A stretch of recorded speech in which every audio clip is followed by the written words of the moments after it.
Hi guys, my name is Marsha Stinson, founder and CEO of Peace in the Storm. Today I am talking about God's restoration.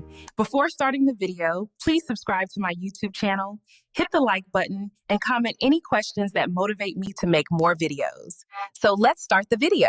Restoration means God repairing what was broken, renewing what was lost, and healing what was wounded.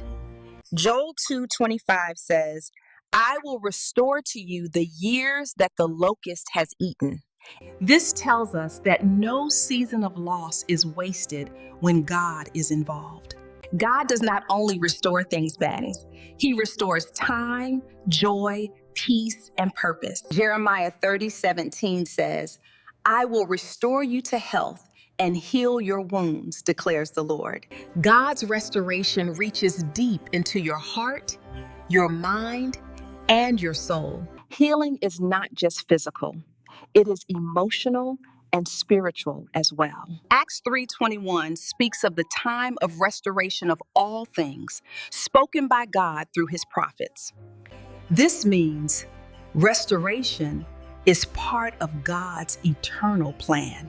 Psalm 23 reminds us that the Lord restores our soul and leads us in paths of righteousness.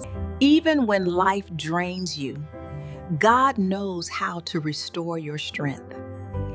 Romans 8:28 tells us that God works all things together for good. Your pain is not the end.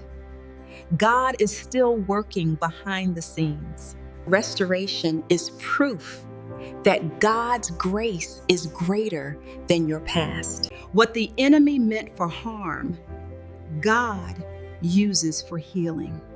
God restores not just what you lost or fulfillment, but who you are becoming. God is faithful to finish what He started in your life. Father God, thank you for being a God of restoration. Heal what is broken and restore what was lost. In Jesus' name, amen. Thank you for watching. Stay grateful, stay faithful, and remember, peace belongs to those who trust God. Bye.